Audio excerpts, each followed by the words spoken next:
welcome to another Round the Rotary podcast with me, your host, JP Warren, and thank you everyone for tuning in today to Round the Rotary podcast. You can obviously find us on any streaming platform. Make sure you subscribe. Leave a review if you want. I love hearing feedback, positive feedback, not negative. Kidding. Just write anything if you want. You can also find us on Instagram, round_the_rotary_JP Warren.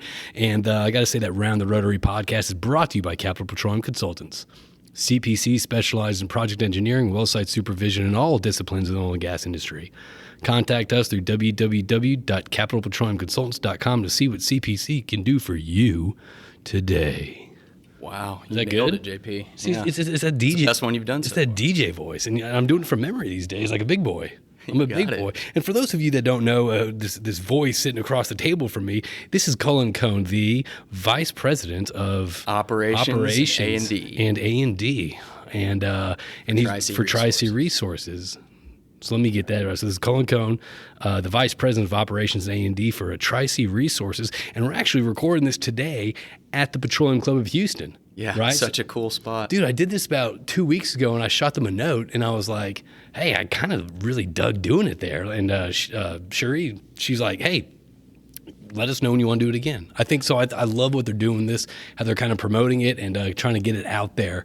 And the fact that they're letting us use this. And this is my first day as a member here. Yeah, congratulations. So they liked you so much they gave you the free membership. So we're celebrating with a little old fashions over here. He's got a little basil hay, and I got a little whistling pig rye. Cheers to that. Cheers to that. So, Colin, this is the first podcast you've done? This is. Are you a podcast guy? I feel honored. I guess I am, Better than video. I'm not very good behind the, do you camera. Do you listen to podcasts all the time? I do. Really? Yeah. When I'm sitting at work, I feel like I can't have just nothing going on, So I've always been that way. I need a little background noise. Is it like educational podcasts, or is it like more for like what you enjoy? During COVID, it was mainly like CNBC. Watching a lot of business stuff, doing the whole day trading thing, kind of on the side a little bit, just in the free time, learning about different industries. That was kind of a fun day-to-day activity during COVID. So wait a minute. Time out. So you just started learning about other industries? Yeah, just recently. For what? Besides that, I've been pretty focused on energy, but just really trying to learn about different businesses. Starting in 2018, I went to Rice Business School, did the professional program there on the weekends. Was that 2 years? It was 2 years. So I finished in May of 2020. So the last couple months was, the start of the Zoom era. Yeah. Luckily, we had been using Zoom since 2018, since we started class and stuff, since some people are remote in that program. So you already had some callous to the Zoom? I did, yep. I knew how to mute already, which is a big thing, how to work my camera, things like that, how to work backgrounds. I could put really cool kind of green screen type backgrounds. You were the first mover on the Zoom green screen. We were the pioneers, it felt like. Why'd you pursue your master's? That's a great question. So thank you. Yeah. Everybody knows, where the oil industry's been. We can kind of go back and I'll talk about my upbringing and all that. But, I came out of school in 2013 from Texas A&M. Okay, good boy. And went and worked for Energy 21 out of school. Spent my first kind of year, about half the year offshore. Energy 21 was an offshore company. Yeah, it was offshore Gulf of Mexico. Mm-hmm. At the time, I kind of had two choices. I could go work in a smaller oil field in Kansas, or I could go offshore Gulf of Mexico. And I said, you know what? I got the rest of my career to maybe come back onshore. That's kind of where my family roots had been. But I just took the first 2 years of my career and decided to go offshore. And what'd you think of it? It was so cool. So the first day I got there, I just had to sign a bunch of paperwork, obviously getting checked in with HR. But you're talking about at Energy 21. Oh, okay. Yeah, I thought it was so the rig. So coming out of school. Yeah. Okay. Yeah. All right. So first day, show up, have to go to the office because you got to do all the HR check-in stuff. Right. So I went and did all that, found out where my office was, learned how to sign in on the network and all that. And then day 2, they had booked me a helicopter ride basically to go offshore Okay. and live out there for like the first 2 weeks. Did you ever go offshore? Have you been offshore previously? I have fishing. I'm not talking about old fishing. What was that? No, never been on a platform or What was that book that our mutual friend Matt Harbison recommended? That poaching. It's the fishing thing that's out of Porto. You know what I'm talking about? Oh, I don't. Oh God, I think you do if I named it. Anyway, so you go offshore for now second day you're out there for 2 weeks. Yeah, so I go out for 2 weeks, and I'd done some previous internships. I guess real quickly, after freshman year of college, I signed up more for an internship to be considered the following year, but I got a call. So this is kind of right after, I ended my freshman year going into that first summer where some people do summer school and all that. So I applied for a job kind of right at the end of the semester thinking, hey, I put my name in the hat for next year, next summer. Well, they ended up calling me 2 days later and said, hey, we just had a job open up in Raton, New Mexico. Long story short, whoever was supposed to go couldn't go. I had heard it was like a background check issue. They do that kind of thing in these big corporations, right? And some damn government. Yeah, I get it. And so it came to be an opportunity for me. And so they called me and said, hey, I know that you really were applying for a sophomore year type experience internship for next year, but we had this open up. It's in Raton. You leave in 5 days. Do you want to go? And it's for, the rest of the summer, 3 months or whatever. Okay. And so at the time, I was single. I didn't have anything tying me down. I had a family kind of supporting me, encouraging me to do it, and I wanted to do it myself. Okay. So I took it, and I spent 3 months up there in Raton. For people that don't know Raton, if you've ever driven to Colorado, you've probably gotten gas in Raton. One of those. So it's the last town in New Mexico. I forgot what highway that is that goes kind of straight north from Colorado Springs up through Denver. It's that same track more further south, but. So I lived in basically the gas station town before you cross into the base of the Rocky Mountains and into Colorado, on your drive to Denver. So you're so this is the end of your freshman year. You're thinking, I got the summer to kind of kick it a little bit. Maybe thought I did. Maybe do that. Maybe hit up Schlitterbahn a couple times, do whatever. Next thing you know, it's like 5 days. Do you want this or not? Yep. Cancel all my fishing trips, my river floating trips with my buddies. It's after freshman year, very social. We're all doing those things every weekend. Oh, yeah.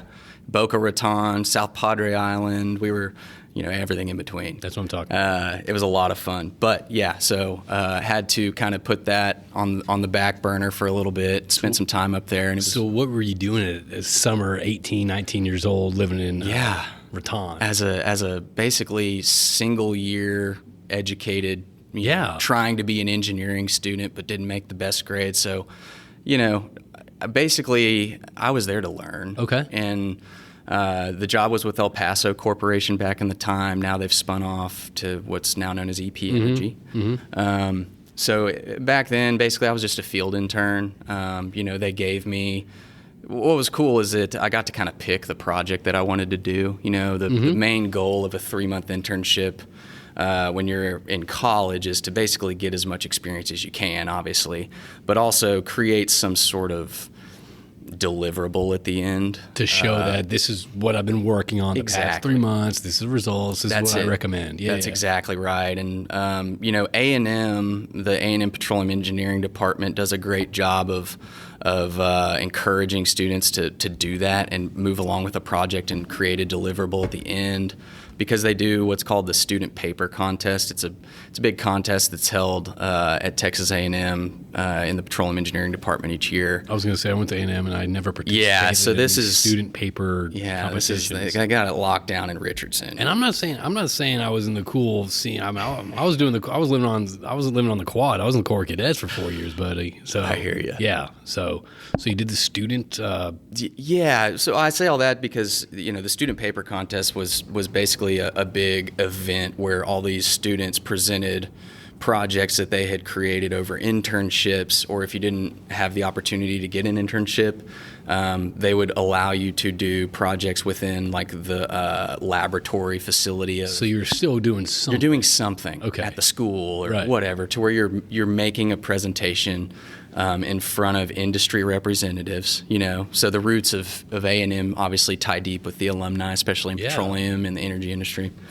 So they basically give industry volunteers to go be a panelist or a judge and listen to these papers and presentations. And so that was kind of the reason behind, wanting to come up with a project and have a deliverable and all that. But what it did was it really kind of laid the framework for me to have a successful internship when I was 19 years old, when all my buddies were, off kind of probably studying, living weekend to weekend, partying. Oh, partying, that too, yeah.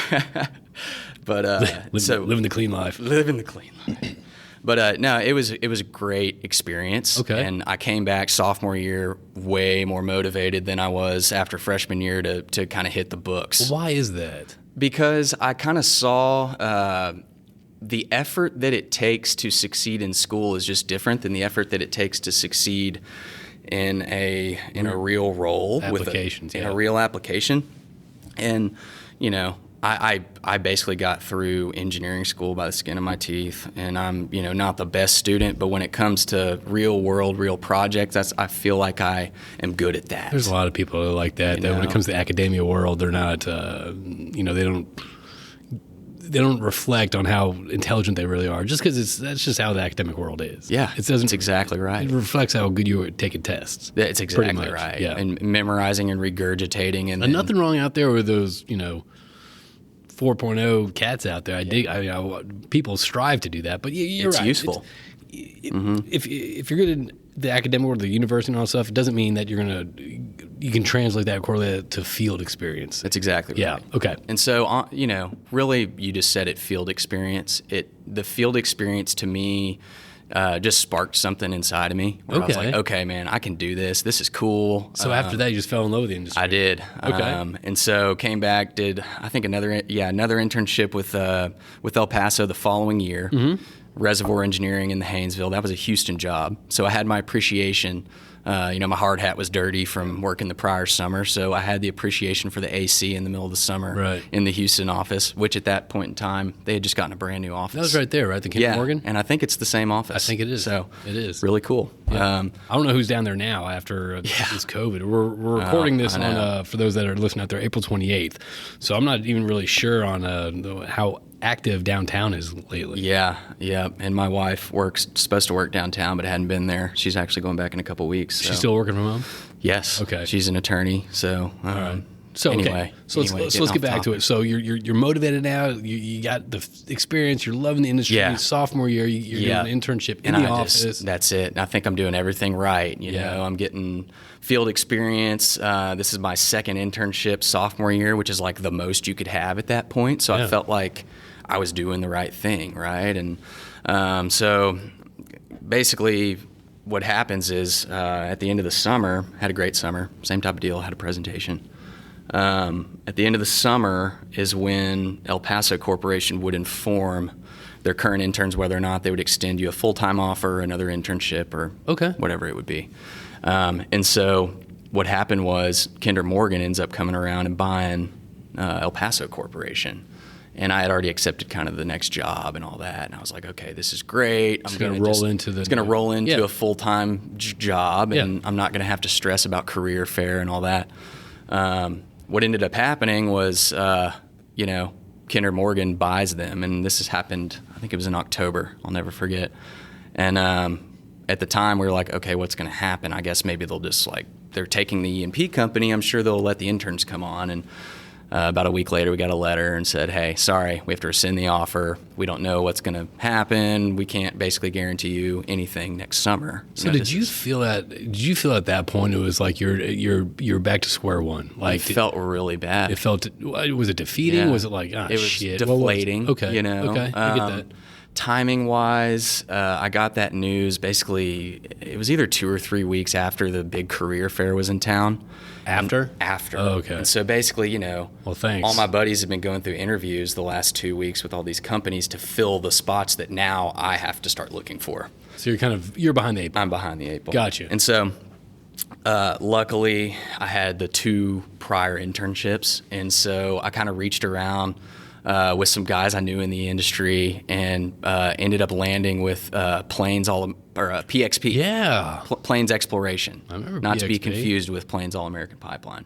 So PXP, which turned into Freeport-McMoran. Where was PXP's office at again? They were downtown. They were... I'm trying to remember, dude. I used to... what's that first bank that's across when you're coming in downtown? You kind of go past the Verizon Center on the left. I don't know, bank of something. So it was a Sure, banks yeah, building. okay. A tan building. But it was a great spot. And so So it was an internship there? it was an internship. And they said, okay, Cullen, we'll take you on, how about a drilling, operations drilling type internship. Did you And I ever do said, drilling before? I didn't. So I said, you know what? That's perfect. Because for me, that's kind of one of the last little pieces that I needed. I didn't have the completion side. I got a little bit of it here in this internship. But for me, it kind of worked out. It was one of those things that it really freaked me out when I got, that letter saying that my job was gone. But once I found out that I was going to get some different experience, it was cool. You know what's interesting though? I mean, there's a lot of times, and I'm sure a lot of people can reflect on this and identify with this. And I mean, even your story, when you hear something and it's like, and obviously it can be something as small as, I'm not saying it was small in your time, but not getting the offer letter, not doing this, or you getting let go, or X, Y, Z. Usually at those times when you feel so defeated and deflated and all that stuff, or it's just you're like, oh shit, I'm nothing. It always works out for the best. It does. Yeah, new opportunities come along, and it's one of those things where it's like you got at that time it's like, shit, this sucks. Okay, and it always works out. Life continues and it finds a way. Yeah. So it yeah, really so does. if you trip up one time and you feel defeated and deflated, honestly, take that emotion, go with it, and then just keep moving forward. Yeah. So anyway, so you got the drilling experience now. I did, yeah. And so, what was your favorite internship? Oh man, that's a great question. Thank you. Honestly, Raton. Oh, really? The first one, because I was so new. Yeah. So I kind of went in with no expectations. Just the way that the field was set up, it was coal bed methane. It was really shallow. It wasn't like a ton of operations to do. Okay. Mainly like pump jack wells, a lot of compressor stuff. It was a gas field, so learned a lot about compression and surface side stuff, production facilities, and all that. And it was basically understanding what happens topside for me was, we'll back up and get there, but I'm a third generation petroleum engineer. We're going to get into that. But anyway, so I had always kind of grown up hearing my dad on conference calls and, in the phones that used to be, in the car. The briefcase phone. Yeah, exactly. Yeah, 3 in the morning, probably taking phone calls. Seriously. And just learn, I knew all the, terminology and basically everything downhole. But for me, to back up, and answer your question, for me, it was just seeing the surface production facilities, compressors. We were working on the Vermejo Park Ranch, which is a beautiful ranch. Okay. It's a Ted Turner property. Okay. He's one of the biggest landowners in the United States, and it's one of his, kind of prime places. Okay. I was going to say you sound a little bit jelly, but actually you sound pretty envious too. Like one of the best landowners. Yeah, he is. He's big time. So, okay, so you're doing PXP, you're doing drilling. Yeah, doing drilling, And learning. This is junior year now. It is, yeah. So this is junior year. Well, actually, I had I forgot about that. I had a summer school session in there. A lot of people, I'm going to throw a tip out there for the Texas A&M fellow petroleum friends. A lot of listeners. Yeah, so, electrical physics 2, as they call it, at Texas A&M is pretty brutal. Okay. It's one of the biggest weed out classes they have, really in all of engineering. And so anyway, the way that my schedule turned out, more or less, I had the opportunity to go take Physics 2 off campus one summer at U of H, and so I took it. Always do the weed out classes. This is my Achilles heel. I'm going to do it. And so I did that. So fast forward, PXP was senior year. Okay. And, they basically told me up front that it was going to be a 1-year deal. They knew my situation. They said, hey, we'll give you this internship. Your resume looks good. Grades, not so much. We'll give you drilling. Okay. Perfect. You'll go to drilling. So I did that, finished it, and then was basically on the job hunt senior year. Oh, really? Yeah, and that's when I kind of mentioned it earlier. I after senior year, I had the choice between going to Kansas and going offshore. to work for Energy 21. Okay. That was full interview process, career fair, all that kind of from ground zero. And Energy 21 back in the day, that was, who was the CEO there? Schiller? John Schiller. He was a huge Aggie. He is a big Aggie. He's Mr. Big Aggie. time. Yeah. He is. So I'm sure he sees someone, a younger Aggie, an engineer. Absolutely. Yeah. The logo was maroon. Yeah, You know? I remember so that. So wait, so you're going offshore right now. This is the first time offshore. Yeah. Did you dig it? Did you not? It was great. Yeah. I got to fly on a helicopter for the first time, as I mentioned at the very beginning. Day 2, they throw me on a chopper. I'm like getting on the scale, weighing my bag, making sure. I'm glad that my fishing tackle box didn't put me over the weight limit. So pretty bold move going out there first time with a fishing tackle box. I respect that. Yeah, I got a collapsible rod, and so I was able to hide it in my suitcase. Make your way. That's it, man. Used some of my signing bonus to get some brand new tackle, and I was ready. So that's your origin story. That's how you the origin. So tell me about this. So you just said you were third generation petroleum engineer. Talk to me about that. Great question. Yeah. So my grandfather, he was Texas A&M. He was the first of the family, basically. When did he graduate? 1937. God. So yeah.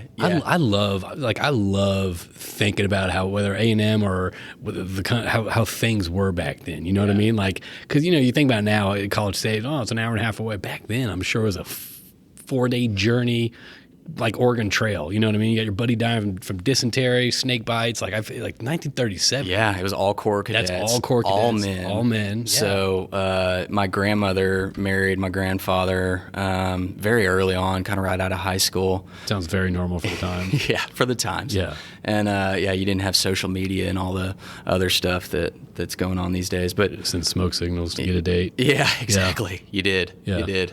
Or know the chief of the other town. And just give him 3 horses. Exactly. Three horses and an acre. So your grandfather, 1937, petroleum engineer. Yeah. So he comes out of school, marries my grandmother. Women were not allowed at Texas A&M. She should have been there. She actually, they kept close with the school through the years, and so she actually got like a honorary Aggie ring a few years back, and that was really cool. I bet so. For her. And we all basically can say that she went to Texas A&M. Yeah. So grandfather came out of school, petroleum engineering. Basically spent a lot of time South Louisiana. Mm-hmm. This was back in the conventional days, back before shale was even a thing. Shale used to be the trash back in these days, right? Back before hydraulic fracturing. Right. So everything was kind of porous, high permeability, a lot of sandstone type, carbonate type stuff. But he was working South Louisiana, has plenty of stories there. But then he moved to the Middle East and took my grandmother. At this point, my dad was born. He had a little brother. And they all went to the Middle East and spent a couple years there. What was this, the 60s, 50s? Yeah, exactly. That's crazy. And so this was in the kind of later 60s to early 70s. And he actually made one of the first discoveries offshore Sharjah in the UAE. Okay. With a company, partner with a company now, Crescent Petroleum. He's still really good friends with my grandfather, the guy that runs that company. So this was back in the day. We have an amazing picture. They basically just made a discovery in Sharjah, the field I'm talking about. This was offshore, so that's kind of the offshore roots. Dude, shoot me that picture, because when I post this, I will. When I upload this, I want to post that as kind of a second picture. I love historical pictures, and when it's the oil field in the 60s, 50s, Middle East, offshore, I completely dig that. Yeah, so it's really fun. So your dad kind of grew up over there a little bit. Yeah, he did. Here's the picture, and I'll send it to you. Oh, my God. Basically on a jack-up rig. There's no production equipment around, as you can see. They're basically drilling the well and literally testing it on site with a big flare. And JP's looking at the picture, but there's a giant flare going off. This is a pretty powerful picture. It's cool. It's black and white. We kind of touched it up and digitized it and all that. But anyway, that was that discovery back then. And you can check that out. I'm going to post that on the Instagram. That'll be the second picture after this. So anyway, go on. Yeah. So he, at that point in time, for that zip code, that was a big deal. And so, At that point in time, had tons of operations experience, as you can see, drilling wildcat wells off the coast of Sharjah, where nobody had ever done it before. And so at that point in time, he came back and basically was promoted up to CEO with Cliff's Drilling Company. Okay. Back in the day. He also worked for Tiger Mike. You know Tiger Mike and the infamous letters that Tiger Mike would leave his employees? Have you heard of that guy? Wait a minute, dude. I remember being at Noble Drilling, I think when I first started there. I think it was 2005 or something like that. Yeah. And I remember this letter going around. I think it was from Tiger Mike, and it was hilarious. Attention all employees, you know. It was just I can't say anything else. No, you can't. Okay, it's not podcast anything's podcast appropriate, but I remember reading these letters, and they were fucking hilarious. They're great. God. Yeah, they're great. And it's like, oh, you can't get away with that. Yeah, and it's like the balls on this guy, but that's how it was back then. That's how it was. You could, I guess, if it's your company, do whatever you want. And that's how he ran it. So he said, "This is my company, and if you don't like it, you know." Well, you know, it's stories like that. Stories like that. Those are just legends in the oil field. Yeah, you know what I mean? yeah. Like we've come such a far way, but it's still funny hearing stuff like that. It is. I mean, some of the characters. Anyway, so fast. So you know, he had an awesome, amazing career, very successful wildcatter, as you could say. And then my dad came around. He's the oldest of the three boys, and I'm gonna throw a little fun fact in here right now, real quick. So your dad has two brothers. Yes. So there's three of them. Yep. Two of them went to the oil field. Yep. And one of them went to the medical industry. That's correct. And that one that went to the medical industry about almost 8 years ago, actually longer than 8 years ago, I'm going in there with my daughter's, mother and all that stuff, and I see, all that stuff. Oh, what are you in? I'm in the oil and gas industry. It's like, oh, my brothers are too. Boom. That is the circle. That is the circle. That is the third brother. That is the third brother who delivered my daughter, who's healthy and happy, and crazy. But anyway, he delivered her, which I thought was, you talk about a small world, man. I'm sitting across the table from your uncle who delivered my daughter. Mm-hmm. I think that's so cool. It's so cool. So go on. So he's got two brothers that, your dad's got one brother that went in the oil field. That's correct. So two sons. Yeah, okay. Two sons. So my dad was class of 82, Texas A&M. So there's the second generation. Girls are at the school now. Girls are allowed. I think, probably about 6 years. I think they were allowed in A&M, 74, 76? Gosh, I'm honestly embarrassed to even say the year because it sounds like it's way too It's like 76. close. Yeah. Ugh. Anyway, so he's at A&M. Yeah, at A&M. And Mark, the doctor brother, went to A&M as well. And then here comes Chris about 6 years later. Didn't quite have the influence of the older brothers around. He's 8 years younger than my dad and 6 years younger than the middle brother. So he was, he went to UT, It's kind of gross. Yeah. No, I'm kidding. I'm just kidding, guys. My UT folks out there. I love UT and all my UT friends, and they all know that. But anyway, he kind of opened the floodgates. Now I've got cousins at UT, and honestly, if you can get into any state school these days, it doesn't matter. That whole rivalry It's so hard to get into anywhere now. It's fun at the Thanksgiving table and all stuff. Yeah. Besides that, who gives a shit where you go? I agree. You're enjoying it. That's all that matters. Yeah. Once you get your first job, it really doesn't matter. So wait, so you're growing up around your dad and your uncle, who I guess are in the oil and gas industry, and you're seeing your dad drilling, right? Yeah. So he's probably getting phone calls at 2 a.m., 3 a.m., all that stuff. And you're seeing this as a kid growing up. I just thought it was normal. You thought it was normal. Yeah. And so this, you saw this, getting up at 9, so you're like, I want to do this. Yeah, I do. Really? And I kind of felt like it was cool, It's like the way that they would tell me when I was a little kid. It's like, hey, we're going after the dinosaurs, We're making the world go round. We're basically providing energy to the rest of the world, and you just so happen to be born in the energy capital of the world. Like, right. What better place to be? And so I kind of took that and ran with it.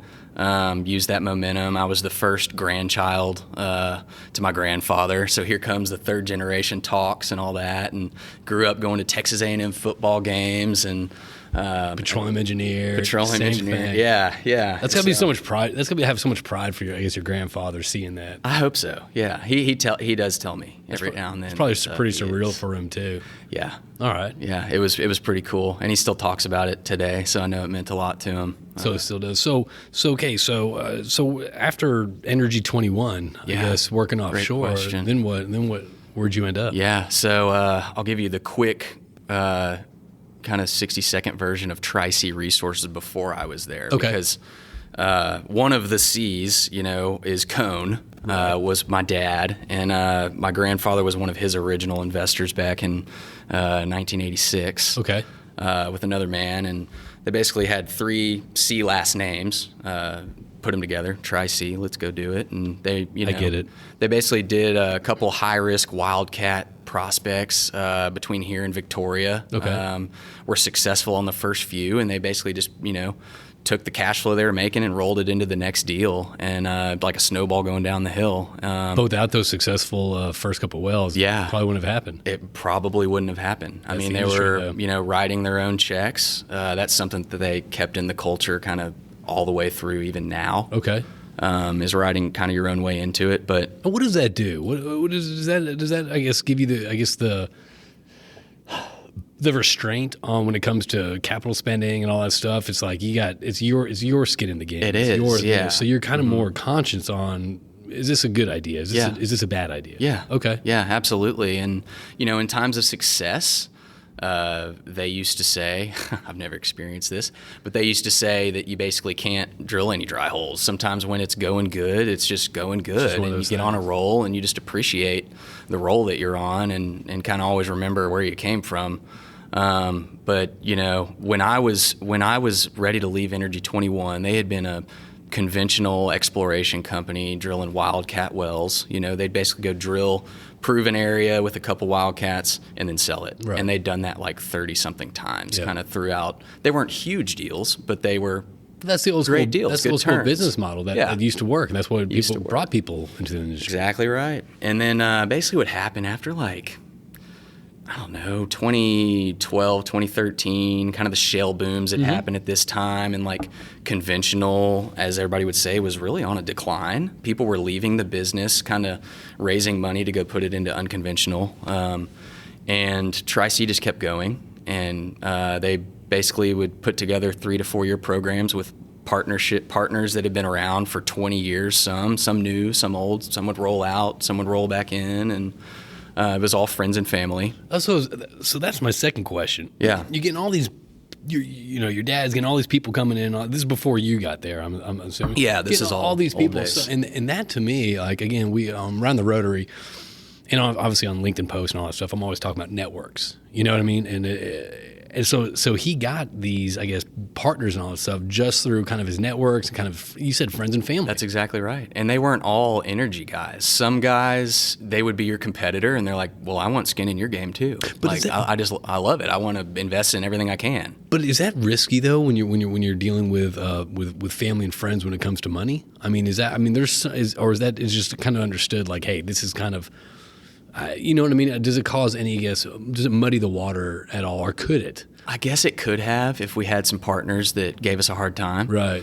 But man, a lot of these old school guys, it's all on handshakes. Yeah. It's handshakes and their word, and by as the years went on, they trusted their partners so much that I don't think that was ever an issue. And that's the thing though. Like I met your dad, I met your uncle, I've met both uncles and all that stuff, and talking to them and just dealing with them and dealing with you too, it's just like there's that sense of trust. There's that sense of people being genuine. There's also that sense of like, man, I kind of want to do it. They're cool cats. Yeah. You know what I mean?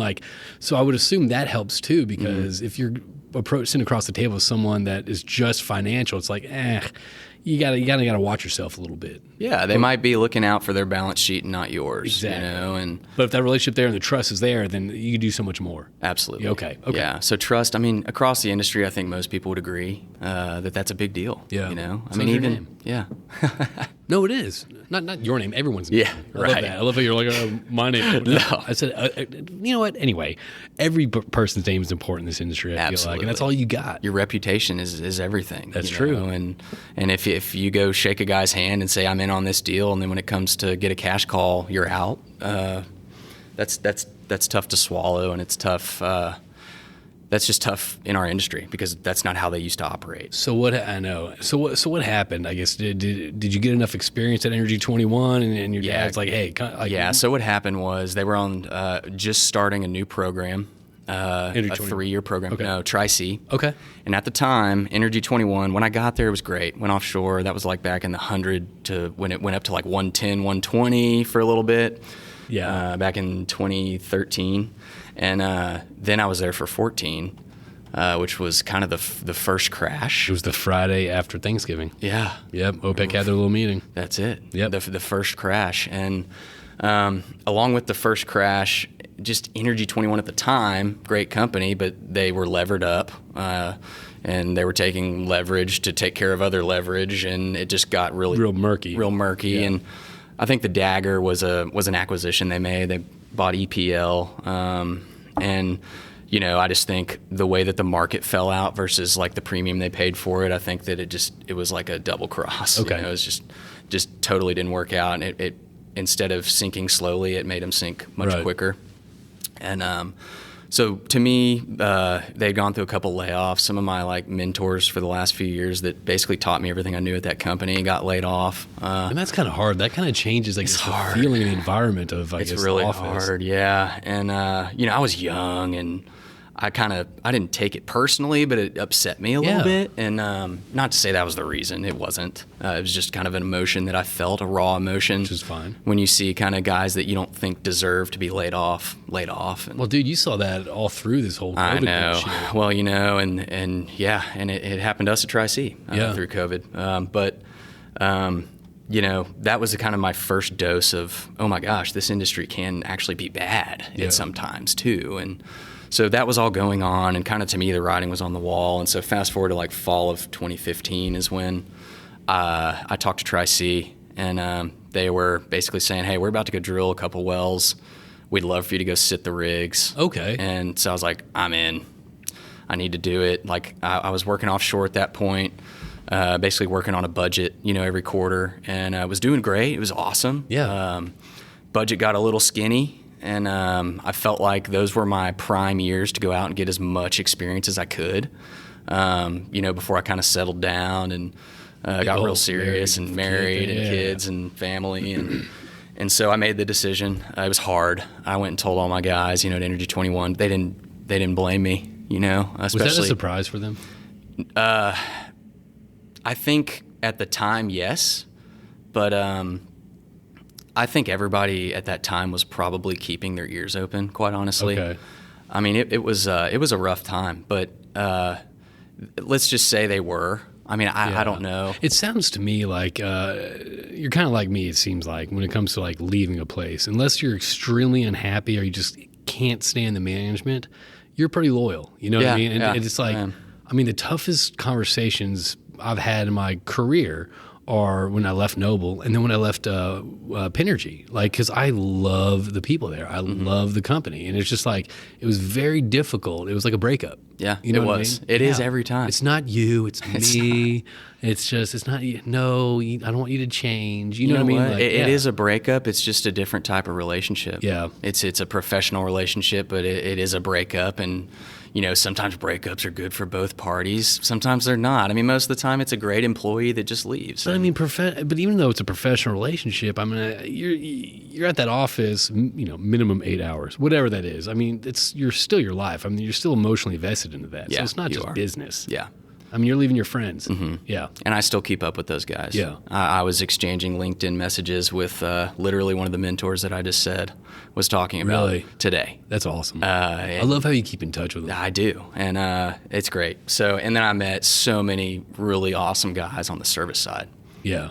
Because Energy 21 at the time was spending capital. We were drilling wells. We had kind of budgets in all the different categories across the operations board, and so we were seeing different faces every week in the kitchen and going to golf tournaments and all that. That's where I've seen you a bunch recently, and especially through COVID. Yep.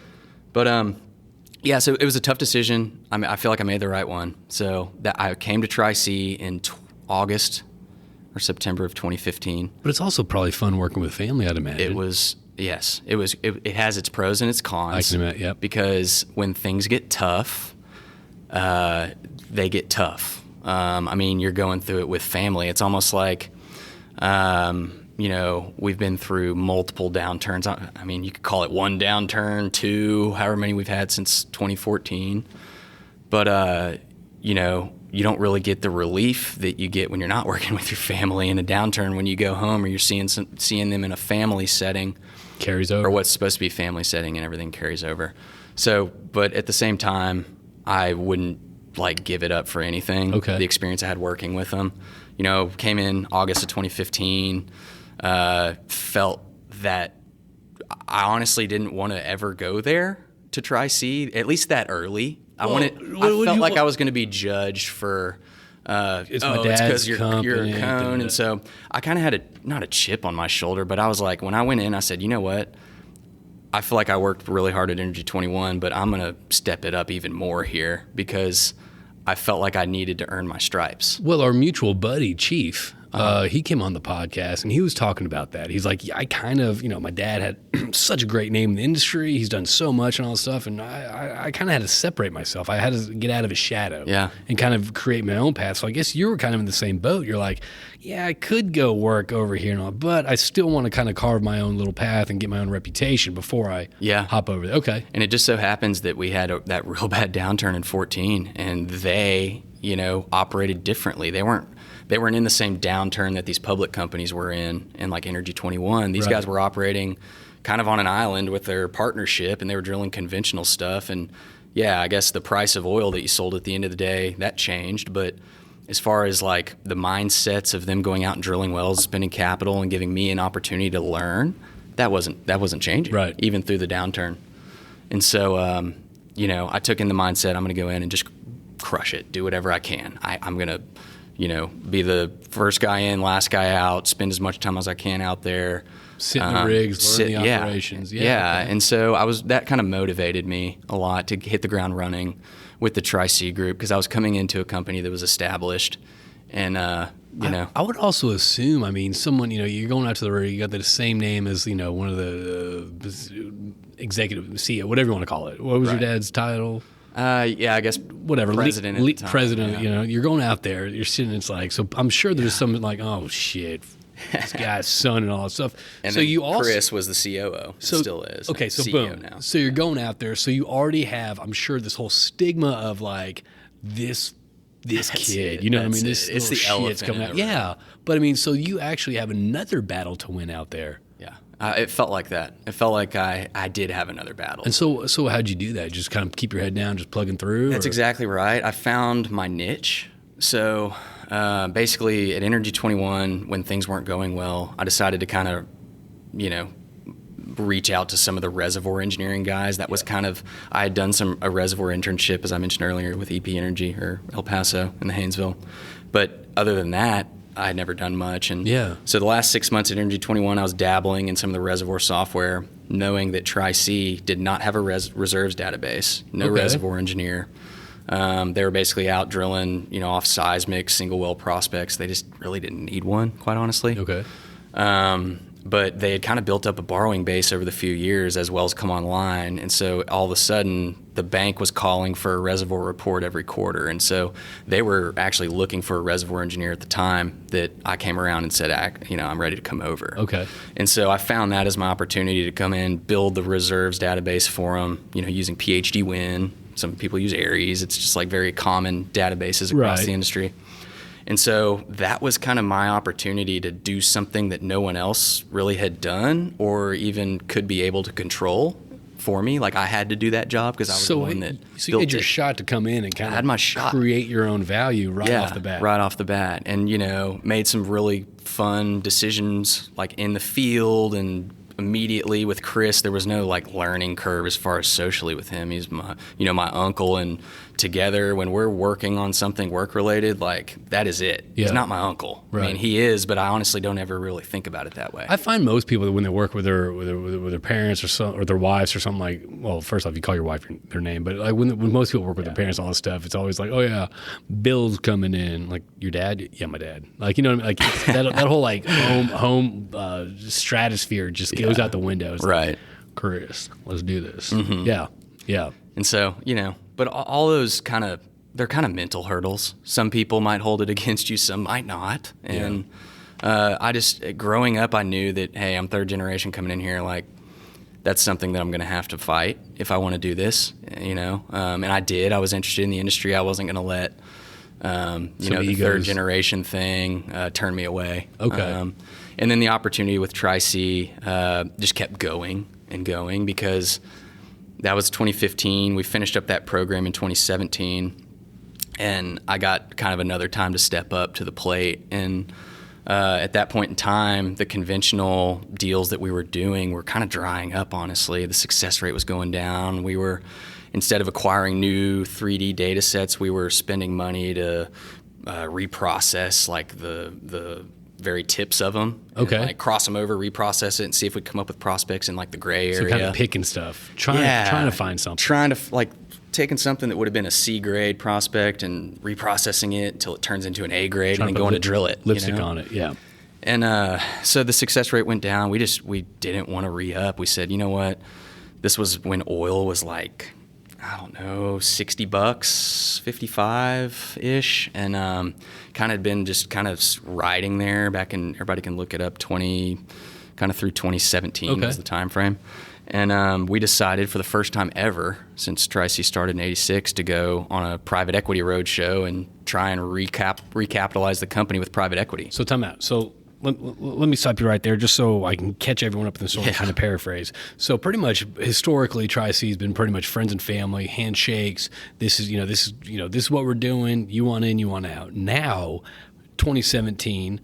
You're seeing, the conventional stuff, kind of the returns not being where you want and all that stuff. So now it's like, okay, we got to change strategy when it comes to, I guess, finances and all that stuff. So you actually started going to go to PE companies. And that's right. Okay. Yeah, because, words like the Eagleford play start being thrown around, and we're like, man, think of a one rig line in the Eagleford. I mean, that could be $100 million a year. If you're drilling deep, long wells like we were planning on doing. Did that change the culture at all whenever you're shifting, I guess, where the capital's coming in? Yeah, so it shifted the culture like immediately, because when the program ran out, we had a bunch of, I would call them high power, high paid kind of exploration geologists that were spent all their days coming up with these prospects, and that wasn't our MO anymore. Right. That wasn't the strategy forward. And so kind of, at the end of at the program, we basically, all those guys were kind of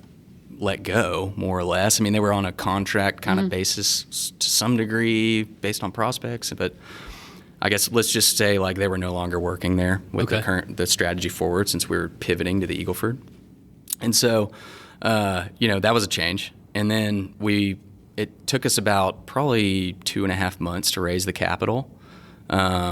What we basically did was took an active deal that was going on in the Eagleford. At the time, it was the Devon, Penn, Virginia acquisition in DeWitt, Lavaca County. Really cool spot. Right.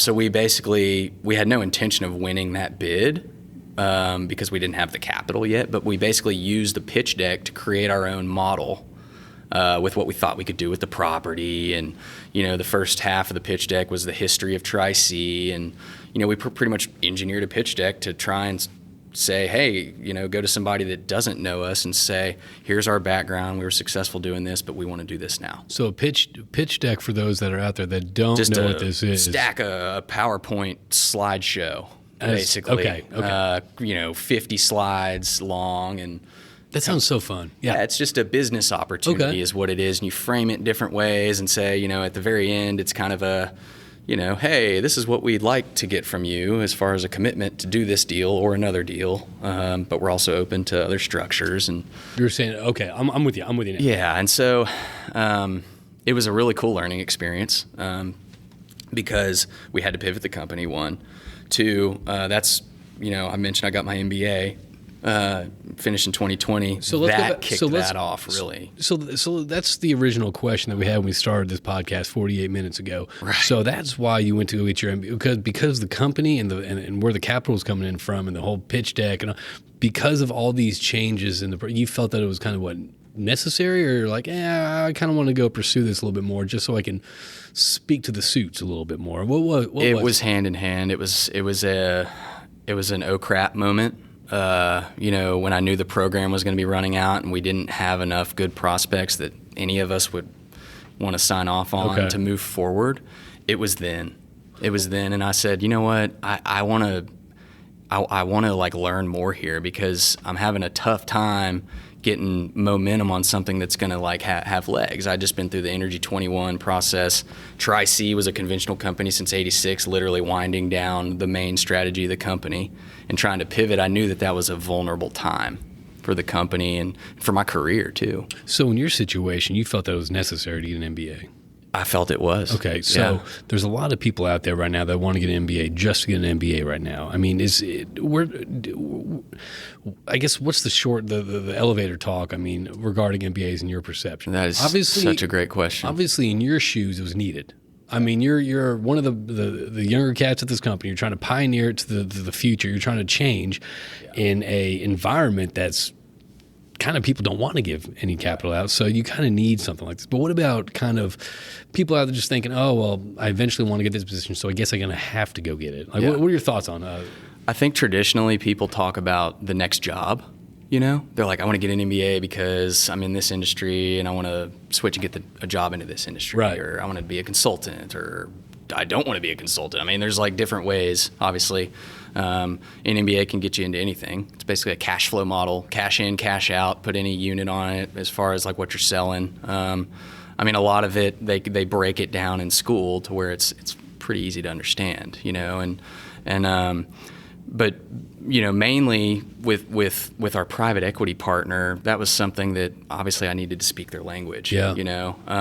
But as far as for somebody going to get an MBA and they don't know why they want to get one, it might be more than just the job, the next job. It was for me because I could have seen it that way, as if I was going to switch industries, I would need it for the next job. But I see it as more of a personal investor for myself long term. You know, the way I think is that I'd love to be successful in whatever I'm doing and have enough investable income to maybe dabble in some other things and investments in my lifetime. Okay. You know, not anytime soon, but I just feel like for me, now being on the other side of the MBA, I went into it thinking it was a necessity. Right. And now on the other side, I'm like, oh man, I can see so much value to this just based on how I think about investments in general. Okay. That could come to like, I mean, this is a silly example, but like your grocery bills and how you basically optimize all your expenses as a family, things like that. Or your wife must be so lucky if you're going over grocery bills and talking about optimizing that. We aren't to that degree yet. But, you know, also just money over time, you know. I have this spare cash. Do I want to go buy shares of a company on public market on Webull? Or whatever. Robinhood or whatever. But, you know, I felt like the MBA was going to kind of open the doors for me as far as how my mind worked with money in, money out, how it works, discount rates over time, things like that. Not to mention the financial modeling that was like part of my everyday job. No, so you actually kind of wanted to touch on this. I'm not asking to go into any detail that you don't want to or anything like that, but you talked about kind of dealing with different, I guess, tiers of capital or different capital structure. Yeah, that's right. This is kind of above my head. So learn me up on this. Yeah. And that's it's a little confusing, but it's like capital sources, you know, as far as where your capital comes from for your company to operate. Are we talking? I've seen a couple different models. And are we talking about current day and age, or are you talking about 2017? I'm talking about kind of the whole career. So I had you have the public company aspect where we raised money with public shares, you know. And there were definitely pros and cons to operating as a public company. You definitely were not as lean. You can't make decisions on the fly. That type of thing. I've seen the private funding, which is probably the most freelance as far as like what the is operator that the NCAP and those cats? No, that would be private equity. Private equity, okay. So friends and family. Friends and family. We talked Gotcha. About. So like how Tri-C used to be. F&F. F&F. And then you've got private equity, or private equity can come in many forms. A lot of people now are kind of controlled by the bank that basically loaned them money. Right. That's not really private equity. Kind of private equity at that point might have been washed out as well as the equity there. But just seeing kind of how the industry works, return profiles for like what is quote unquote successful in each one, they're all different. Most recently, private equity typically works on waterfall return hurdles. So like you make a certain return for these guys, the management team, you get a certain back end, you know, and then friends and family, it's more straight up, like where you're writing checks just like them. You might get a promotion promoted, as we say in the industry, to where you could have a prospect fee, so your partners pay a prospect fee if you went and drilled a well. We didn't do that. We would kind of pay side by side, and sometimes they would do like a back-end structure where your partners would pay a little bit of your capital to get the well drilled up front for you sourcing the deal, things like that. And then, which is totally different than private equity model of all the waterfall hurdles before you make any return. Are you going in? Are you talking to the banks, to the private equity, the F&F? Yeah, friends and family. Are you doing that? Yeah, we are. Do you like that side of the business? It's fun. Is it? Why is it so funny? I mean, you're talking about growing up with your dad answering the phone at 2 a.m., 3 a.m. drilling, and now you're doing the Wall Street stuff. I mean, so what attracts you to that? I see it as you get to kind of talk about, you're either talking about your financial model and your money situation or different things like that, or you're talking about like your operational strategy. Some of them go hand in hand. Yeah. It was very intimidating, honestly. Like when we were raising capital, I didn't have my MBA, and there were some points in time when questions would be asked in the Q&A session on some cash flows and some discount rate, and I was like, oh God, I'm a little over my skis here, and I knew that no one else had the reservoir side, and so obviously you're the one that they would expect the answer from, but you didn't know the answer. I didn't know the answer to some questions. You weren't confident in the answer to speak to. Yeah. But an MBA would have known the answer, and so at that point I was like, oh man, like I kind of see where this is going. If we are successful, like someone's going to need to speak the language, and I felt like it was the perfect opportunity for me to do that, and I was able to do it part-time, so every other weekend. So you enjoy that side of the business right now? Are you? I mean, obviously, you speak to us what you want. Yeah. We can totally start talking about current day and all that. But I mean, like current day. I guess as far as like what questions? Well, I was just gonna say. I mean, you kind of out there like everyone else, trying to find out if anyone wants to donate to the oil and gas industry to try to get funds, or I mean, what? So what's I guess are you trying to go out there and try to source capital right now? I mean, So good question. Okay, what's the market out there right now? Yeah, so good question. Two questions here. Tri-C. Currently, we're capitalized. We have a private equity partner here in town. Same one since 2017. We went through a little bit of a downsizing in-house to get through COVID. But we're working on one project that we've had the relationship with since 2017. That's an Eagle Ford project. That's a lot of fun. We drilled some really good wells out there. But then our new deal is pretty much looking at the A&D space, acquisitions, really the A space. Not really divestitures, but acquisitions. Is that the first time you're dealing with this? Yeah. Is it exciting? It's cool. Is it really? It really is. I mean, day to day, right now, a lot of modeling, using public data sources, a lot of tools out there, AI type tools that take public data and spit out a bunch of different graphics for us to use. And reservoir engineering used to be type curve generation, and now like you're pretty much doing type curve generation on the fly. It doesn't take as much pencil to the paper as it used to do.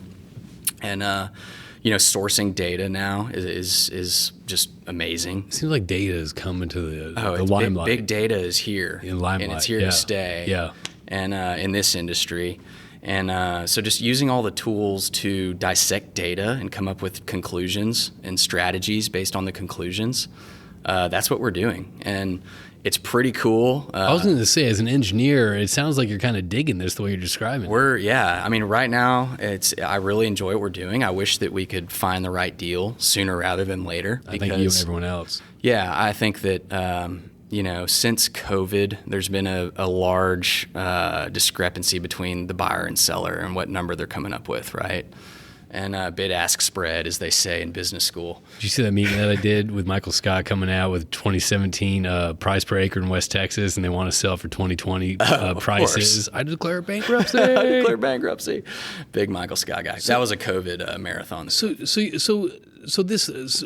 I feel like you're in the same boat or I'm not saying it's the exact same boat, but I think right now a lot of people are looking for deals. A lot of people are looking to acquire stuff.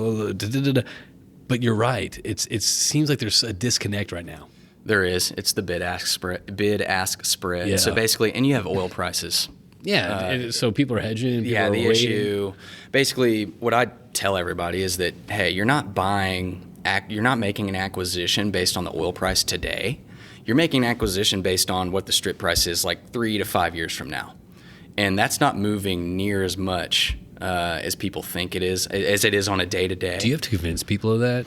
I try to, and they're like, what do you mean? No, oil's 65 today. I want to have a margarita. Make the deal today. Like, yeah, this is great. Okay. And I'm like, well, you go 3 to 5 years from now, it's 53. So that's what people are going to pay you on. They're not going to pay you on 60, unfortunately, or 64 today. Right. It's up like 2.5%. But you don't pay on that. Unfortunately, I wish you did, because I think that it would tighten the bid-ask spread. And some people might pay on, I say you don't pay on that. I say that as an average. You pay strip pricing, right? So and the way strip pricing works is each month the price, unfortunately, the last few years goes down. And you're basically paying on a volumetric basis each month over time at a certain price, and that's called strip pricing kind of over time. Naturally, yeah. Right, yeah. I'm nodding my head slowly over time.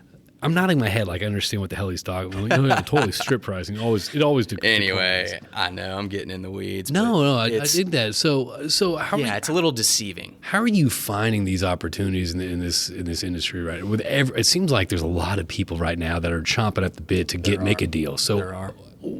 How are you finding this stuff, and how are you communicating it to, I guess, separate yourself from the rest of the pack? Yeah, that's a great question. We're finding it through turning over every rock we can. We're using these public data sources, and the mapping and stuff on these data public. Like I keep referring to the same term. We use Inverus drilling info. Oh yeah. Like people have IHS. There's a bunch of different subscriptions. Yeah. Okay, so now I can say drilling info. Mm-hmm. Shout out to drilling info. You guys are great. But their database is amazing. I mean, you can do all these mapping features. We're able to basically cull out data sets and say what's good and what's bad very fast. And drilling info over time has acquired other companies that provide different tools to the database that we all have access to. One of those is a type curve software that we use. And so we're able to basically, if you came up with an asset, and said, hey, check out this asset, it's 500 producing wells. I mean, given the sources we have today, with our team, I don't know, 24, 48 hours, we could have a real cash flow model as far as, hey, we think it's worth this. That quick? That quick. Yeah, the real time is spent on the upside and what we think we might, be trying to acquire the asset in hopes of achieving. Okay. That's what takes the time. So, we're looking at deals across the country right now. But each play has its own strategy, and we basically have to frame the strategy to convince not only ourselves but all of our investors and our private equity partner that, hey, we need to spend this much money to acquire this because we're going to achieve this. You know what I'm digging right now? I mean, just hearing your story right now is awesome. First off, it's your dad, uncle, and the other C. Who's the other C? It was Clinch and Compton back in the day.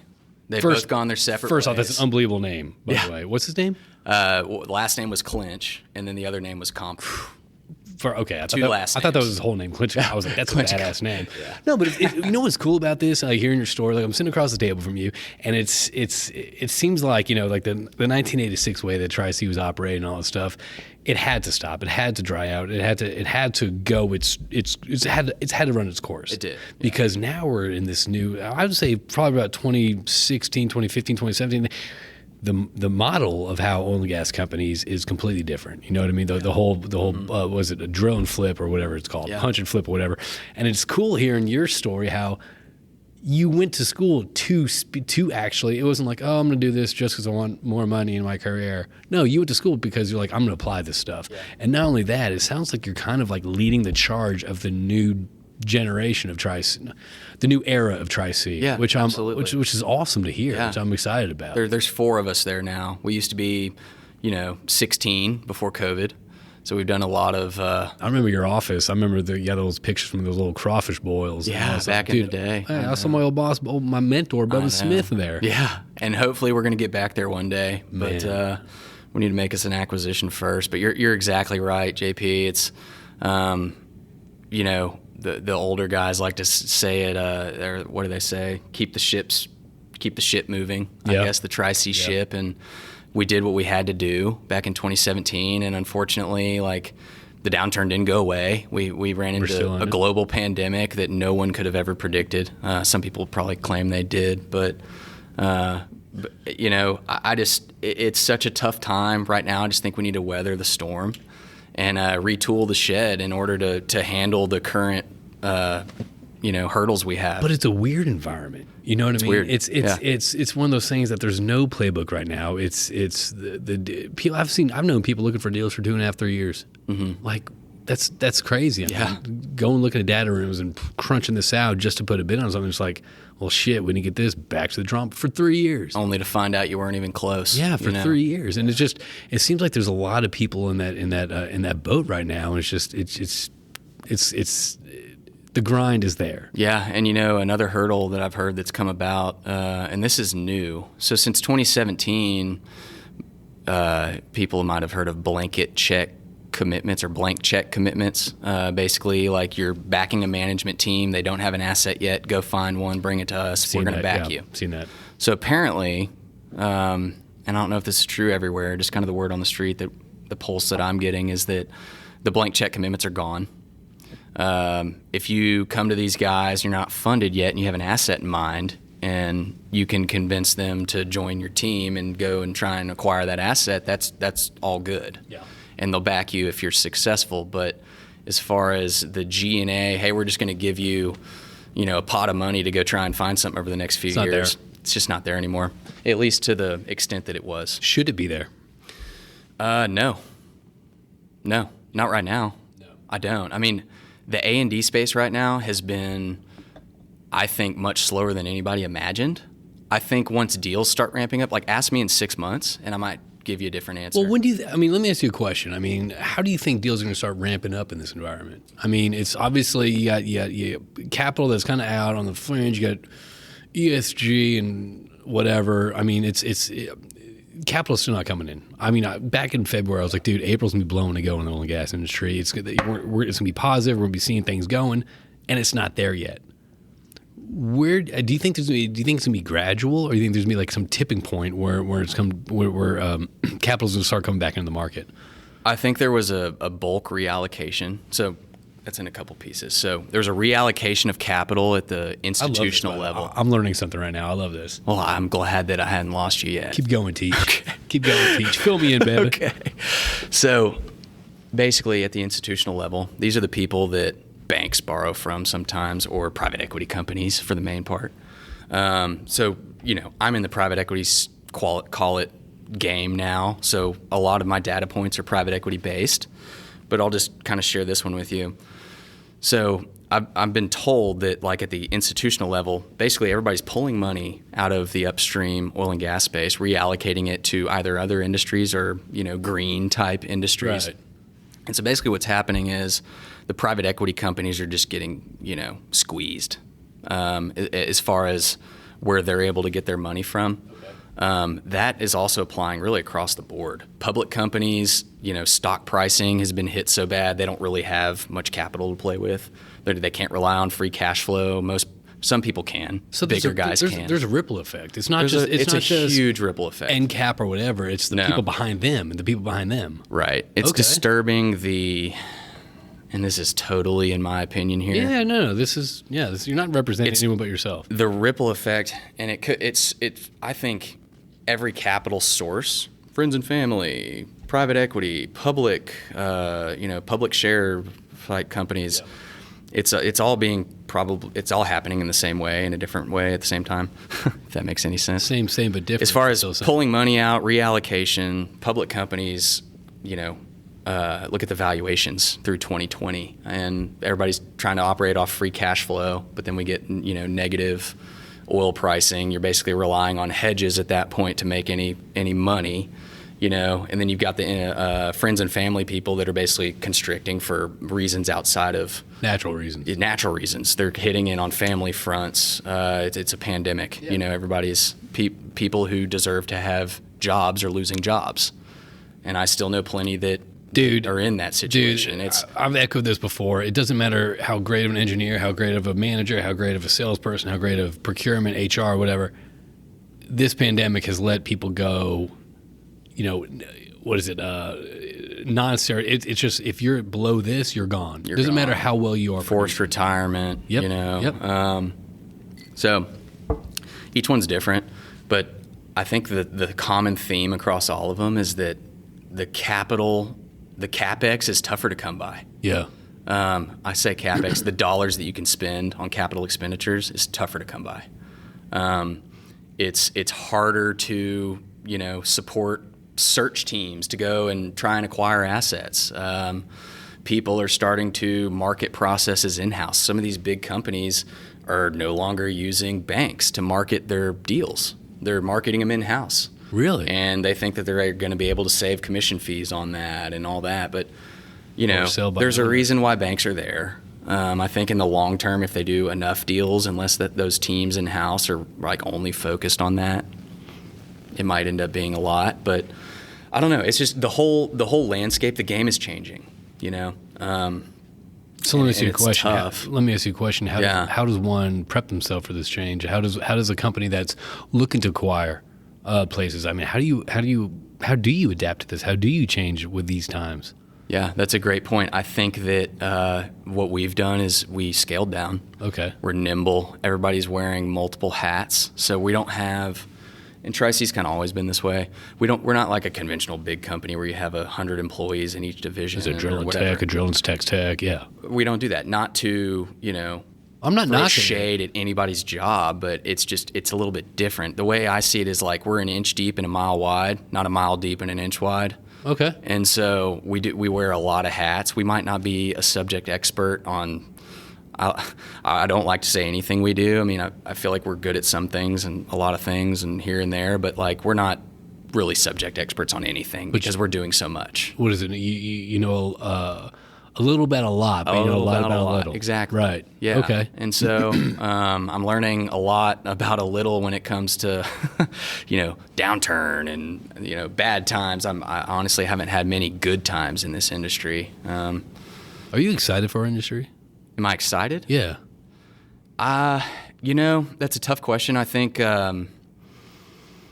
it's really hard. I've been in this industry a little over 8 years, and I've been through 2 downturns now, or one prolonged one. Or yeah, I guess that's up for debate. Dude, I was listening to Harbison talk about the Haynesville back in the day. Like, I'm like, Jesus, dude, I wish I got in those sales back then. Yeah. You know what I mean? It was a different. I'm not saying I want to go do that again, blow cash and all that stuff, but it's been a pretty pessimistic time in our industry for a long time. It has. But I think that the people that stick with it and the people that have a passion for it, we're going to be rewarded at some point, I hope. I mean, at the end of the day, look at the Texas freeze.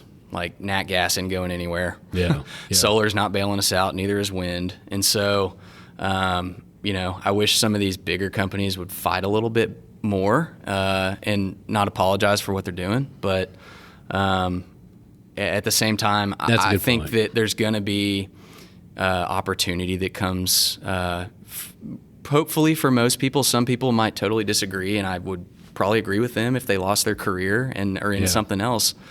But if you're lucky enough to keep the ball rolling and get through this, I think there's going to be some opportunity.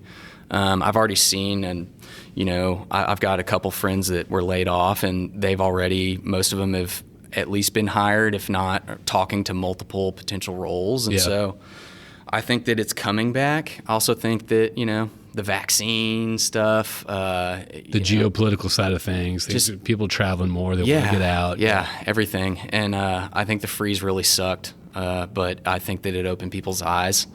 And I don't think we're going anywhere anytime soon. No, I don't think so either, at all. And we're not going to get on that tangent of what we can do better as an industry to tell our story and tell I don't want to get political. No, we don't have to get political, but we're coming up on an hour 15 right now. Our old fashions are gone, but I kind of want to finish this conversation up. Yeah, quick. absolutely. There's hopefully the lessons that have been taught. I'm not giving like an end of a speech, a summary. Hopefully the lessons that we learned in the past. No, but I mean, honestly, like the way we were operating as business, I mean, don't get me wrong, it was pretty dumb. I mean, you're rewarding people on losing cash. Yeah. You know what I mean? So We're worried about high IPs and not returns on investment. exactly. Yeah. The historical way to do business, Borrowing money. and the historical way to whatever it is. You know, like we needed to shift as an industry. Yeah. You know, and I think. Yeah, it sucks right now. It's brutal looking for acquisitions. It's brutal selling something. Yeah. Shit, if you need a well-sized supervisor, give me a holler hand. But like, it's tough right now for everyone. You know what I mean? So that being said, I mean, it's the way we do business moving forward, whether it's sales, whether it's engineering, whether it's finding deals and all that stuff, has to change. It has to. And people that hold on to the past and the roots, well, we've done this, my daddy did this.